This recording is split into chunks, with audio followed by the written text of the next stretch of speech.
Hello everyone. अब हम chapter number 8 के सेकंड पार्ट पे चलते हैं। सेकंड पार्ट कह रहा है motion along a straight line.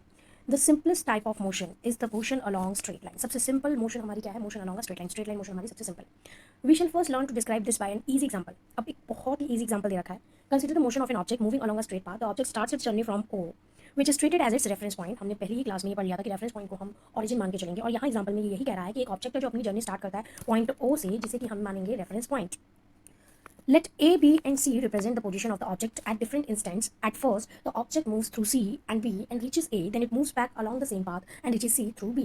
इस एग्जाम्पल को आप नीचे बहुत अच्छी फिगर दे रखी है, उसके थ्रू समझने की कोशिश करते हैं हम। कोई भी ऑब्जेक्ट इस ओ ऑरिजिन से स्टार्ट होके ए तक उसे पहुंचना है, एंड ए तक पहुंचने के लिए वो क्या करता है? पहले सी पे जा रहा है, फिर बी पे जा रहा है, देन ए पे जा रहा है। अब और यहाँ पर जाके फिर स्टॉप नहीं हुआ है ऑब्जेक्ट, पहले ओ से C, then B, then A, and then again A से बी, बी से सी। ध्यान रखें, पूरा ऊपर नहीं आया है, जहाँ स्टार्ट किया वहाँ नहीं आया है। Then it moves back along the same path and reaches C through B. B से होते हुए सी तक पहुंचा है। अब आगे चलते हैं और देखते हैं कि ये क्या कहता है।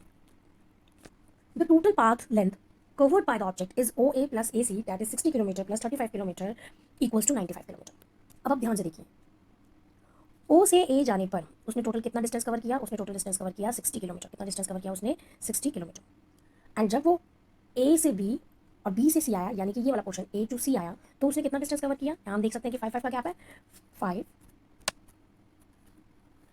5 10 15 20 25 30 एंड 35। आपको पता चल रहा है कि पोजीशंस जो हमारी ग्राफ में दे रखी हैं वो 5 किलोमीटर की दूरी पर है। तो हमने ए से सी आने पर इन सभी को प्लस कर लिया और हमें पता चल गया कि ओ से ए जाने पर तो 60 किलोमीटर है, एंड ए से सी आने पर हमारा 35 किलोमीटर है। तो टोटल डिस्टेंस कितना ट्रेवल, टोटल पाथ कितना रास्ता कवर किया उसने? रास्ता कवर किया उसने 95 किलोमीटर।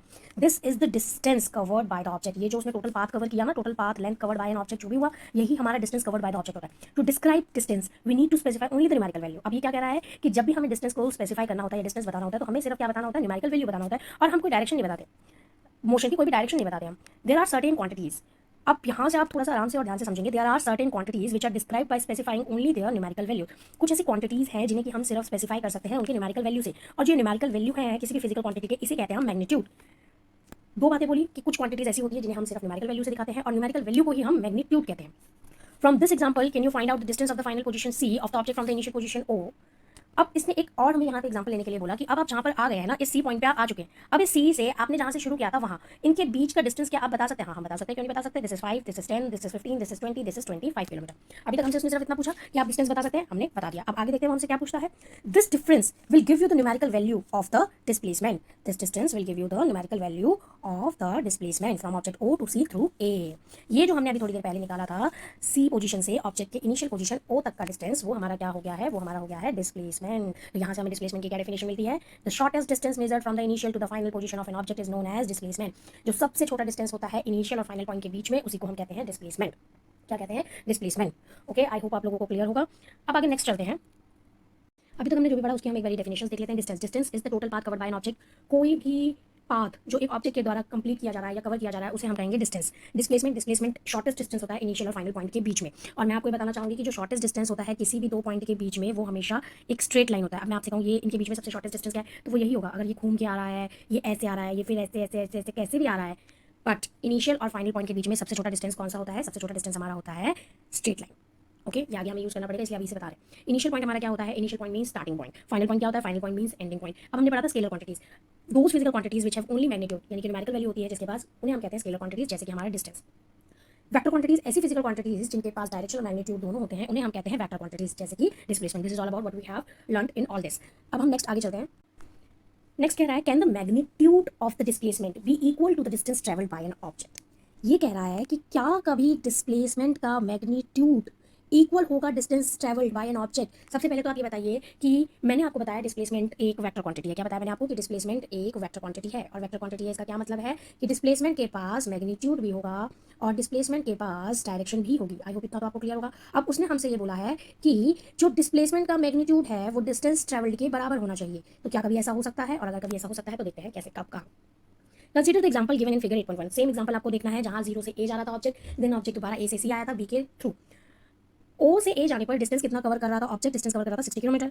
तो मैग्नीट्यूड ऑफ द डिस्प्लेसमेंट क्या हो गया, वो भी 60 किलोमीटर हो गया। During its motion from O to A and back to B the distance covered तो हो गया 60 + 25 = 85 किलोमीटर। अब ध्यान से समझना बेटा, इस लाइन को ये क्या कह रहा है कि जो डिस्टेंस कवर हुआ O से A वो 60 किलोमीटर हुआ। अब आप खुद सोचो, O ही हमारा स्टार्टिंग पॉइंट है और A ही हमारा एंडिंग पॉइंट है, तो यहाँ हमारा डिस्टेंस और डिस्प्लेसमेंट बराबर नहीं हो गया, बराबर हो गया, क्योंकि हमारा स्टार्टिंग और फाइनल पॉइंट जो थे वो बराबर ही है, वो सेम ही है, तो इसलिए हमारा जो डिस्टेंस है और जो डिस्प्लेसमेंट है वो बराबर हो गया। अब इसमें दूसरी कंडीशन भी हमें बोली, हम वो भी देख लेते हैं एक बार। इसने हमें बोला during its motion from O to A and back to B the distance covered, जो डिस्टेंस कवर्ड हुआ वो 60 किलोमीटर + 25 किलोमीटर = 85 किलोमीटर आया। While the magnitude of the displacement is equal to 35 km. Thus, the magnitude of displacement 35 km is not equal to the path length 85 km. Further, we will notice that the magnitude of the displacement for a course of motion may be 0, but the corresponding distance covered is not 0. And if we consider the object to travel back to O, the final position coincides with the initial position. अच्छा, इसको हम बहुत अच्छे से example के through समझने की कोशिश करेंगे कि ये क्या क्या। लेट्स सपोज मान लीजिए आप किसी पॉइंट O पर थे और आपको जाना था पॉइंट A पे, तो O से A जाने पर एक स्ट्रेट लाइन बनती है और ये क्या होती है, हमारा जो भी हमने डिस्टेंस ट्रैवल किया है वो है ये, और इसे हम क्या क्या है, कितना किलोमीटर डिस्टेंस ट्रैवल किया, आपकी मर्जी है, कितना भी कह सकते हैं आप कि कितना डिस्टेंस ट्रैवल किया आपने। लेट्स सपोज हम मान लेते हैं हमने 60 किलोमीटर ही मान लेते हैं। तो अगर मैं आपसे पूछती हूँ कि O से A जाने में आपका डिस्टेंस कितना हुआ, तो आप बोलेंगे मैम डिस्टेंस हमारा 60 किलोमीटर हुआ, यही बोलेंगे आप, डिस्टेंस हमारा 60 किलोमीटर हुआ। अगर मैं आपसे कहती हूँ कि बेटा बताओ डिस्प्लेसमेंट क्या हुआ, तो आप क्या बोलेंगे, तब भी आप बोलेंगे मैम डिस्प्लेसमेंट भी हमारा 60 किलोमीटर ही हुआ, बिकॉज हमारा स्टार्टिंग पॉइंट O ही था और एंडिंग पॉइंट A ही था, जो कि सेम है, जैसा डिस्टेंस है, जितने पाथ पर हमारा डिस्टेंस ट्रैवल हुआ है वही हमारा डिस्प्लेसमेंट हो जाएगा। अब यहाँ से हम कह सकते हैं magnitude of distance can be equals to magnitude of displacement. अब एक दूसरा एग्जाम्पल लेते हैं। दूसरा एग्जाम्पल इस तरीके से लेते हैं कि O से A गया, कोई ऑब्जेक्ट O से A गया और दोबारा A से O आ गया। अब यहाँ डिस्टेंस कितना हुआ, यहाँ डिस्टेंस कितना हुआ, यहाँ पे डिस्टेंस हुआ हमारा 60, यहाँ जाने में 60 और दोबारा आने में दोबारा 60, तो 60 + 60 = 120 किलोमीटर। तो हमने एग्जांपल में देख लिया कि O से A जाने पर हमारा डिस्टेंस जो हुआ वो 60 किलोमीटर हुआ, ठीक है, और दोबारा O से A जाकर A से O पर आने पर हमारा डिस्टेंस क्या हो जाएगा, 120 किलोमीटर, जो हम पहले ही पढ़ चुके हैं। आई होप आपको ये अब क्लियर हो गया होगा। अब अगर मैं आपसे कहूँ कि O से A जाने पर और A से O आने पर आपका डिस्टेंस तो 120 किलोमीटर हुआ, फाइन, लेकिन आपका डिस्प्लेसमेंट क्या हुआ, तो आप क्या बोलेंगे कि डिस्प्लेसमेंट क्या हुआ, तो आप बोलेंगे मैम हमारा डिस्प्लेसमेंट हुआ 0। क्या हुआ, 0। अब हम पूछेंगे आपसे कैसे 0 हुआ, तो आप ऐसे बताएंगे कि मैम 0 इसलिए हुआ क्योंकि याद करिए हमारे ऑब्जेक्ट ने कहाँ से शुरू किया था, हमारे ऑब्जेक्ट ने शुरू किया था O से। अब वो O से A जाने पर और A से O जाने पर दोबारा यही नहीं आ गया, तो इसी लाइन को उसने बहुत अच्छे से क्या कहा है, उसने कहा है कि जब फाइनल और इनिशियल पॉइंट कोइंसाइड हो जाए तो हमारा डिस्प्लेसमेंट हो जाता है 0। क्या बोला उसने, final and initial point coincide हो जाए तो हमारा डिस्प्लेसमेंट हो जाता है 0। तो हम पहले तो यही समझेंगे कि कोइंसाइड क्या होता है, कोइंसाइड का मतलब होता है एक जगह आके मिल जाना, यहीं से स्टार्ट किया यहीं पे आके खत्म कर दिया, तो ये हमारा हो गया कोइंसाइड, एक ही जगह पर आकर मिल जाना। ओके, तो हमने ये बोला कि जब हमारा फाइनल पॉइंट और इनिशियल पॉइंट एक ही बन जाएगा या कोइंसाइड हो जाएगा तो हमारा डिस्प्लेसमेंट क्या हो जाएगा, 0। क्या हो जाएगा, 0। क्या हो जाएगा, 0। क्या हो जाएगा बच्चे, डिस्प्लेसमेंट हमारा हो जाएगा 0। आई होप आपको ये क्लियर हो गया होगा। तो यहाँ से हमने पढ़ा कि दो डिफरेंट फिजिकल क्वांटिटीज डिस्टेंस और डिस्प्लेसमेंट को हम यूज करते हैं to describe the overall motion of an object and to locate its final position with reference to its initial position at a given time. अब यहाँ एक्टिविटी 8.3 दे रखी है जो कि आप खुद पढ़ेंगे और बताएंगे कि क्या है आंसर। अब यहाँ 8.4 में आपको दो चीज़ें बता रखी हैं कि ऑटोमोबाइल्स में डिस्टेंस ट्रैवल का नोटिस या डिस्टेंस ट्रैवल कितना हुआ है उसका हमें कैसे पता चलता है। हमारे पास एक इंस्ट्रूमेंट लगा होता है हमारे कार्स वगैरह ऑटोमोबाइल्स वगैरह में, जिसे हम कहते हैं ऑडोमीटर, और अगर हमें स्पीड का पता करना है तो हमारे पास एक और इंस्ट्रूमेंट होता है जिसे हम कहते हैं स्पीडोमीटर। आई होप आपको क्लियर होगा। अब ये है क्वेश्चंस आपके, और ये क्वेश्चंस आपको खुद करने हैं और जो भी डाउट होगा वो आप कमेंट करके पूछ सकते हैं। Uniform motion and non uniform motion. Consider an object moving along a straight line. Let it travel 5 meter in the first second, 5 meter more in the next second, 5 meter in the third second, and 5 meter in the fourth second. इसको बहुत आराम से और अच्छे से पढ़ेंगे कि एक ऑब्जेक्ट है जो कि 5 मीटर पहले सेकंड में कर रहा है, दूसरे सेकंड में भी 5 मीटर और तीसरे सेकंड में भी 5 मीटर और चौथे सेकंड में भी 5 मीटर। यहाँ हम देख सकते हैं कि ये ऑब्जेक्ट क्या कर रहा है, इक्वल डिस्टेंस इक्वल इंटरवल में कवर कर रहा है, equal distance equal interval of time में कवर कर रहा है, इसीलिए हम इसे क्या कहेंगे, यूनिफॉर्म मोशन। क्या कहेंगे, यूनिफॉर्म मोशन।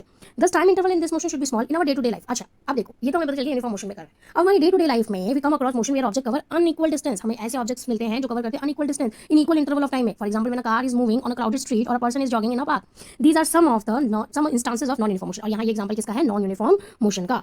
मतलब कि हमारी डे टू डे लाइफ में हमें ऐसा देखने को नहीं मिलता कि हमें हमेशा वही कि equal distance equal interval of time में मिले, हमें देखने को नहीं, हमें मिलता है unequal distance in equal interval of time में, और यहाँ हम कहते हैं नॉन यूनिफॉर्म मोशन। हम यहाँ क्या कहते हैं, नॉन यूनिफॉर्म मोशन। इसको हम एक और अच्छे एग्जांपल से समझने की कोशिश करेंगे। एग्जांपल ये दिया कि एक भीड़ भरी जगह में आपकी गाड़ी है, ठीक है, तो पहले 5 मिनट में वो जस्ट 5 मीटर ही चल पाती है क्योंकि बहुत ज्यादा भीड़ है, और अगले 5 मिनट में भीड़ एकदम साफ हो जाती है तो वो अपनी स्पीड तुरंत बढ़ाती है गाड़ी और 30 मीटर कवर कर लेती है। तो हम ये क्या कह रहे हैं, हम ये कह रहे हैं कि अगले 5 मिनट में 30 मीटर कवर कर लिया उसने, क्योंकि जो है हमारे पास क्राउड नहीं था। तो यहाँ क्या हो रहा है, unequal distance equal interval of time में कवर हो रहा है। अब हम इसे और अच्छे एग्जांपल से कवर करेंगे और देखेंगे कि इनका ग्राफ कैसा बनता है। अब हम यूनिफॉर्म मोशन और नॉन यूनिफॉर्म मोशन को ग्राफ में देख लेते हैं। यहाँ पर हमें टेबल दे रखा है, टेबल में टाइम दे रखा है और डिस्टेंस दे रखा है। आपको पता है ग्राफ में दो एक्सेस है, एक्स एक्सेस और वाई एक्सेस। तो एक्स एक्सेस पर हमारा टाइम होगा जो कि मिनट में है, और डिस्टेंस होगा वाई एक्सेस पे जो कि मीटर में दे रखा है। 1 मिनट में 10 मीटर, 2 मिनट में 20 मीटर, 3 मिनट में 30 मीटर, 4 मिनट में 40 मीटर, 5 मिनट में 50 मीटर। तो यहाँ हम देख सकते हैं कि जैसे जैसे हमारा टाइम बढ़ रहा है, इक्वल इंटरवल ऑफ टाइम में इक्वल डिस्टेंस ऑफ ऑब्जेक्ट जो है ट्रैवल कर रहा है। यहाँ ग्राफ भी बहुत सिंपल है, जैसे हम देख सकते हैं 1 मिनट में 10 मीटर, तो यहाँ पे आराम से आप देख सकते हैं 1 मिनट में 10 मीटर। तो इसे हम देखते हैं कैसे, जस्ट अ मिनट।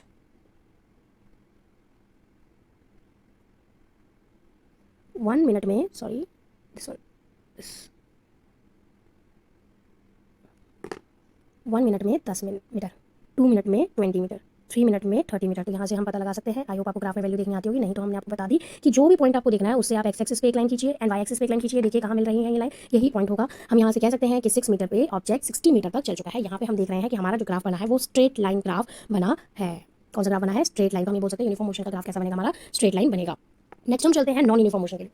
तो नॉन यूनिफॉर्म मोशन में क्या हो रहा है आप बच्चे देख सकते हैं, 1 मिनट में 7 मीटर, 2 मिनट में 10 मीटर, 3 मिनट में 20 मीटर, 4 मिनट में 22 मीटर, 5 मिनट में 35 मीटर, 6 मिनट में 47 मीटर। तो यहाँ हम देख सकते हैं टाइम तो इक्वली बढ़ रहा है, टाइम अपने इंटरवल के हिसाब से बढ़ रहा है, लेकिन डिस्टेंस कहीं ज़्यादा कहीं कम कवर हो रहा है। तो ये वाला ग्राफ हमारा बनेगा नॉन यूनिफॉर्म मोशन। हम पहले आपको बता चुके हैं कि हम ग्राफ पे वैल्यू कैसे देखेंगे। ग्राफ पे वैल्यू हम ऐसे देखेंगे, लाइक सपोज मुझे इस पॉइंट की वैल्यू देखनी है, तो मुझे इस पॉइंट की वैल्यू देखनी है, तो मैं क्या करूँगी, मैं यहाँ से एक्स एक्सिस पे लाइन करूँगी एंड यहीं से मैं वाई एक्सिस पे लाइन करूँगी और मुझे मिल जाएगी वैल्यू। तो हम कह सकते हैं 3 मिनट पे वो 20 मीटर कवर कर चुका है, 3 मिनट में वो 20 मीटर कवर कर चुका है। और हम यहाँ से क्या देख रहे हैं कि हमारा डिस्टेंस टाइम ग्राफ जो कि नॉन यूनिफॉर्म मोशन के लिए बन रहा है वो बन रहा है कर्व लाइन, स्ट्रेट नहीं है, कर्व है। अगर मैं इन पॉइंट्स को जोड़ना चाहूँ और इन पॉइंट्स को एक साथ जोड़ना चाहूँ तो मैक्सिमम पॉइंट्स को एक साथ लेने के लिए मैं ऐसे करके कर्व लाइन लूंगी। तो हम ये कह सकते हैं नॉन यूनिफॉर्म मोशन का ग्राफ जो है वो कर्व लाइन हो। हमने अभी तक ये सीखा कि straight line motion, distance, displacement, और साथ ही हमने अभी तक ये सीख लिया कि यूनिफॉर्म मोशन और नॉन यूनिफॉर्म मोशन का ग्राफ कैसा बनता है। यूनिफॉर्म मोशन का ग्राफ हमारा स्ट्रेट लाइन होता है, वहीं नॉन यूनिफॉर्म मोशन का हमारा ग्राफ कर्व्ड लाइन होता है।